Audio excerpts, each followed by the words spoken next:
Hindi nawawalan ng pag-asa si dating Northport batang Pierre Bruiser John Amores na makakatapak ulit sa court ng Philippine Basketball Association. Patuloy na hinihintay ni Amores ang pinal na desisyon ng Games and Amusements Board kaugnay ng kanyang apela para maibalik ang kanyang lisensya bilang isang propesyonal na manlalaro ng basketball.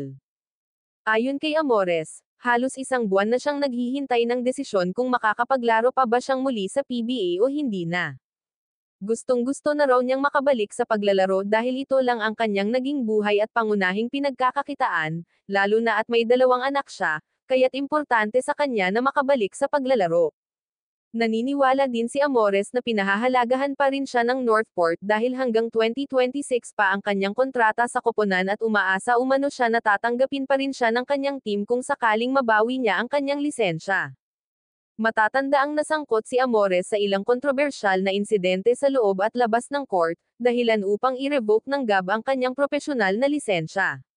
Dahil dito, hindi muna siya pinayagang makapaglaro sa mga professional leagues gaya ng MPBL at iba pang liga na nasa ilalim ng regulasyon ng GAB.